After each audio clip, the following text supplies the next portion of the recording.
বুদ্ধির ঝাঁপি পর্ব 243-এ আপনাকে স্বাগত বন্ধু।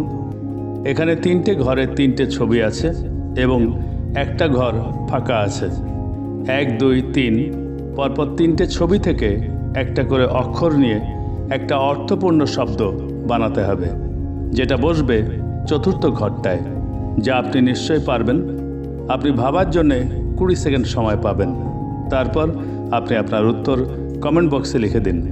আপনার সময় শুরু হচ্ছে এখন।